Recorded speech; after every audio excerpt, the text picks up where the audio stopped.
Okay, so I say Friday at the start of the video. As you can clearly tell, it did not get out by Friday.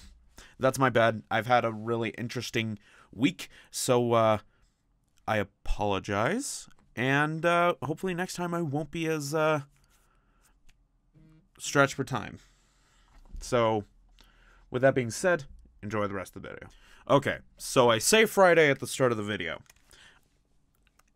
As you can clearly tell, it did not get out by Friday. That's my bad. I've had a really interesting week, so I apologize. And hopefully next time I won't be as stretched for time. So, with that being said, enjoy the rest of the video. As a longtime fan of Star Wars, I must say that The Mandalorian, I think, is just fantastic. And I think I'm not in a minority with that camp. A lot of people have truly enjoyed this show so far.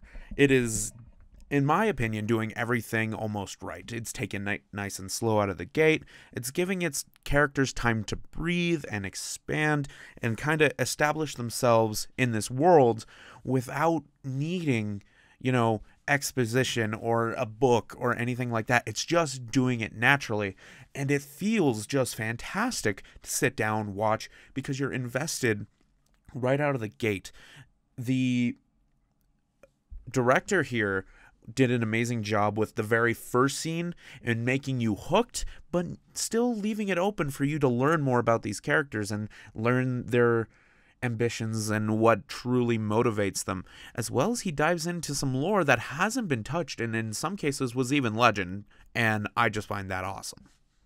The overall cinematography as well is just fantastic, and I find that the way the show is shot is something that we haven't really seen before with Star Wars, or at least I don't think we've seen it before, but it works beautifully for what we're going for here. The tone is a sci-fi western kind of feel to it almost, and it sets itself up to be like perfect for this bounty hunter that we have, because you're not a Jedi. You're not this grand wizard figure who's got to save the world. You're just a dude living your life, and you're watching this guy go through his life as a bounty hunter and a Mandalorian, and you get to see the struggles and stuff that he has to go over week after week.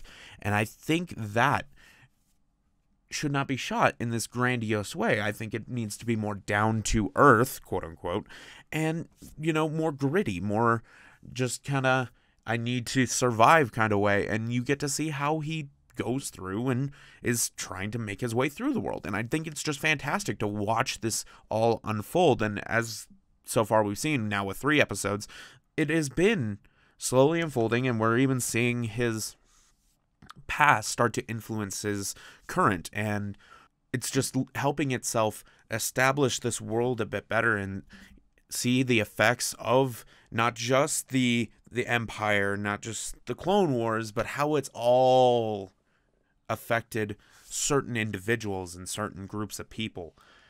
And it's great.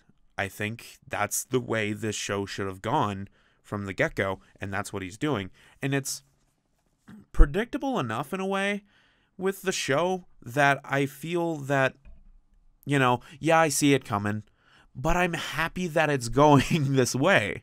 So, it makes me happy that we get to see these certain plot points that I already know are going to happen in my head just by how it's leaning itself still play out, and then it's so cool to watch it do it that I'm not dissatisfied with what's going on in the show. And it would just be wrong of me to not mention the music in this non-spoiler section. If you don't mind a little bit of spoilers from names and stuff in the music, go ahead and take a listen to the soundtracks. Each individual episode with the new orchestrated score is on Netflix. Not Netflix. Oh, fuck. It's not on Netflix.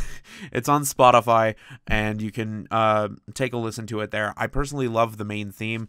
You get a very almost Fallout kind of vibe from it. Of just, not wasteland, but it's very Fallout-esque with the music. And I don't know how else to put it outside of that. I can't describe what I mean. But if you take a listen, I'm sure you'll understand. So for those of you here for the non-spoiler part of the video, I've kind of hit where I wanted to go. Like, I don't know how else to talk about the show without spoiling it, because I'm not used to reviewing non-games, and like I can't just kind of go into nitty-gritties of stuff like that because I'm not controlling the character. So I am going to say this is the point where I'm going to give you my opinion. I believe that you should go out and watch this. I believe that you should seek it out, and I do believe that Disney Plus is almost worth it exclusively for The Mandalorian. However, there is so much more on Disney Plus that is worth it, that $7 a month is well worth your money. So for that price of entry, and for the show that is going to keep evolving outwards, if you want to wait till it's completely over, I can understand that, and then you can just binge through it. But I think getting in now and, you know, just enjoying all these shows from either your childhood, or maybe you never saw them, or something like that, while also waiting for each individual episode of The Mandalorian to come out, is well worth the money, and I highly encourage you go and watch the show. Don't get left behind with this one. So at this point, we are transitioning into the spoiler section. Again, we are transitioning into the spoiler section of the video. If you do not want to have spoilers of any point, I'm not going to show like screenshots and stuff because, you know, YouTube. But if you do not want to have spoilers in the video, please leave now. I gave you my verdict on what I think. Just go. And now I'm just going to kind of gush about it for a couple more minutes. And then, you know, hopefully we'll have ourselves a video. Anyway, thank you guys for watching. If you're leaving now, farewell. Bye-bye. All right, so let's talk about this. Let's straight up talk about this. Let's just talk about this real fucking quick. This show is so badass from the minute it comes out the gate. It is, you just get to see the Mandalorian because he doesn't have a name yet. And, like, so far his name has just been Mandalorian or Mando, as far as the third episode has gone. And it's just been crazy. He's turning in a contract. We get to see him go in, take this guy and be like, yo, come on, we're going. And he takes this guy in, gets him on his ship, and has to freeze him in fucking carbonite. But he doesn't do it right away, which I never understood. I didn't get why he didn't do it, but you know what? It made for a cool scene because he tried to take the gun and then the Mandalorian's just behind him and intimidating. Like, this guy knows his shit. He knows how to be a bounty hunter. He's not new to the game. He's one of the best out there. So, getting to just kind of watch that unfold without having it told to us up front and then having them show us was great. And then they say, oh, you're one of the best around kind of thing. Like, after he turns in, you know, his bounty and he gets his payment. We also get to see him have the Mandalorian armor made out of the Mandalorian steel, and I think it's just so cool that they're going in with those details. Oh, that first scene where they slice the steel and it's not proper real. I don't know. It's just watching him want this to be his goal of like, I want this armor up front in the first couple episodes, is like, all right, so we're gonna go through this establishing goal kind of thing, and it's not gonna be too hard, it's not gonna be too crazy, it's just gonna be, we're gonna watch him go around, collect bounties and do the thing. And then you go into the latter half of the first episode and throughout the second and third, and you realize that what I thought was going to happen is kind of changing. He finds Baby Yoda, which I'm hoping they name the frickin' species. That way I can establish it correctly. But he finds Baby Yoda. He, shoots the IG-88 droid who's going to kill Baby Yoda. And then he just kind of takes care of the baby. And it's kind of cool. However, I do gotta admit the second episode is kind of stupid, but also kind of like great, because it's a bunch of Jawas, and they strip his ship. He's like, I'm done with this. He vaporizes a couple of people, and that was sick, by the way. That blaster that he's got, that rifle, ooh, that is something special, and I want to see more people use this vaporizing blaster. But he's got to do, he's got to do this task of going and collecting the egg for the Jawas to get the parts back for his ship. And it's a teachable moment because he has to learn, you know, a little bit of self-restraint, a little bit of patience, because blasting his way through everything won't get him what he wants all the time.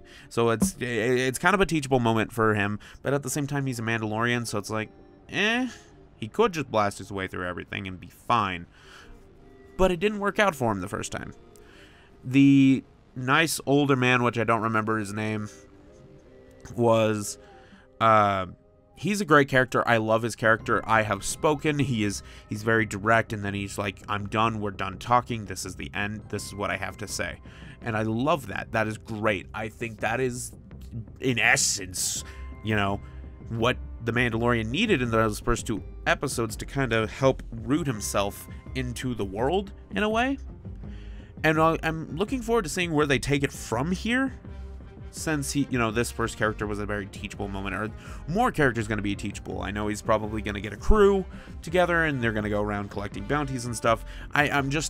I'm wondering how exactly it's going to work. Like, are they all going to be able to teach him something and he's going to offer them a spot like he did with the first guy? Or are they just going to come up and be badass and he's going to be like, you're with me now? Like, I look forward to seeing that. I want to know, so now that he's got the full Mandalorian armor as well, because in the 3rd episode, he turns in Baby Yoda to the Empire, or what's left of it, and they're going to do whatever they're going to do, but he comes in blasting after he's used the Mandalorian steel that they paid him to get the armor. And then he just goes on to save Baby Yoda, take Baby Yoda back to the ship after having another blast out with all the bounty hunters that are there, and it's just such a fucking trip to watch, and I loved it. I love the show. I look forward to it every Friday, and I will be as long as it's running, because while it's predictable, it also subverts expectations in my head. That's the way I'm going about this. That's the way I see it. I feel like I just threw a lot out there, and it's mainly because I'm just trying to get the video out.